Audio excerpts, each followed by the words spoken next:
Hi there, everybody. This is Parker, and today I want to do something a little different. I've kind of front-loaded a lot of my videos for the General Philosophical series, so I figured now would be a good time to do a video on something a little different, and that is a work of spiritual theology that was written by a Franciscan named Francisco de Osuna in the 16th century. And this book, I have it right here, it's called The Third Spiritual Alphabet. The Third Spiritual Alphabet. It is one of the best books on just fostering devotion, one of the best books for spiritual reading, and that can lead you into not only a really deep relationship with God, but a correct relationship with God. Remembering all the different sorts of things that are due to God, giving thanks to Him in all different ways possible. It's just so many things. I've read through most of the book once, and I'm going through it again, just as my spiritual reading in the morning, and it just, it's like little gold nuggets. I don't know if he was ever put up for canonization, if that was ever discussed about him or not. I'll have to look into that. But this book is just incredible. It was actually one of the main pieces of writing that inspired Saint Teresa of Avila to do her work in writing the Interior Castle and a number of the other spiritual writings that she wrote. This book was the book that inspired her and kind of got the ball rolling for her. Now, a lot of people will couch that and make it sound like it's some sort of a self-help version of the spiritual life. It's not. It's actually a very hard-hitting book. Especially some of the stuff I was just reading where he talks about giving thanks and just how awful we are at giving thanks to God. It's not a walk in the park, this book. Don't expect to be showered with roses or something while you're reading it.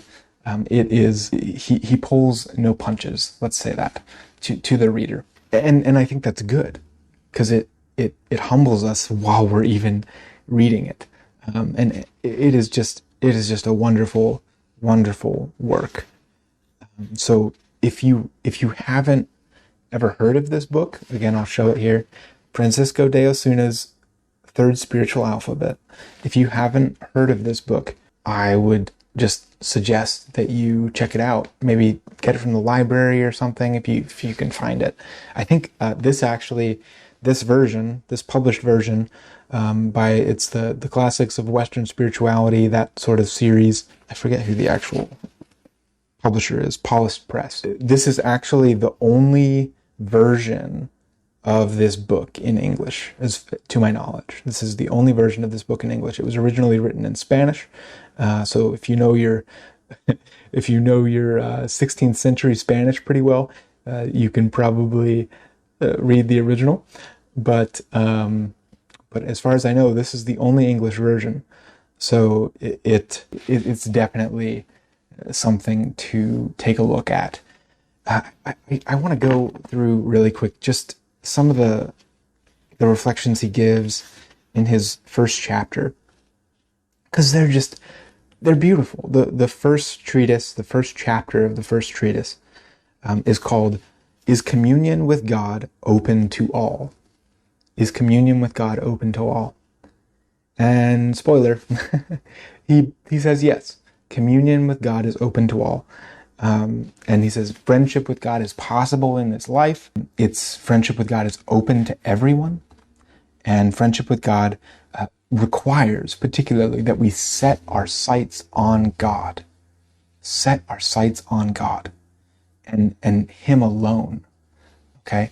So yes, relationship with God is open to everybody. And it's possible for us. Because I think there are some people who think, well, no, real relationship with God is not possible for me. And that is not the Christian tradition. That is not particularly, that is not the Catholic or the Orthodox position on prayer. We actually take it much further. We take it to a point of not only are you able to enter into some sort of relationship with God, but that relationship is able to become so deep that you are to be one with God in love.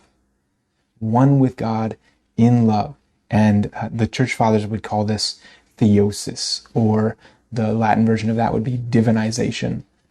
And what they mean is not that we become God, because we don't become God. That would be clear heresy. That would be, I think actually the Mormons sort of believe something like that. That's a different topic. But this divinization, that we become so united with God in love, and that culminates, at least initially, in the beatific vision after we die, but then most fully at the general resurrection, when we get our bodies back, and we are united with our bodies. There will be some sort of a glorious union that happens between us and God, and that's most made visible to us in the incarnation of Christ.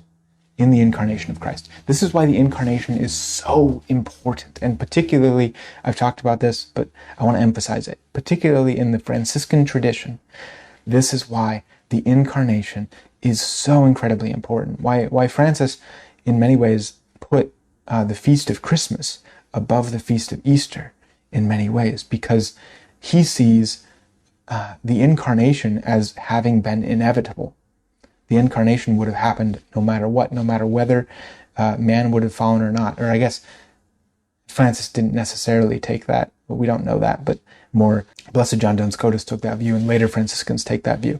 So that Jesus would have become man, the incarnation would have happened whether man had sinned or not. Whereas the resurrection would not have happened if man had not sinned. Okay, the crucifixion and the resurrection would not have happened if man had not sinned. So the incarnation is in the Franciscan tradition, in many ways, above the resurrection. So Christmas is above Easter in many ways for that reason.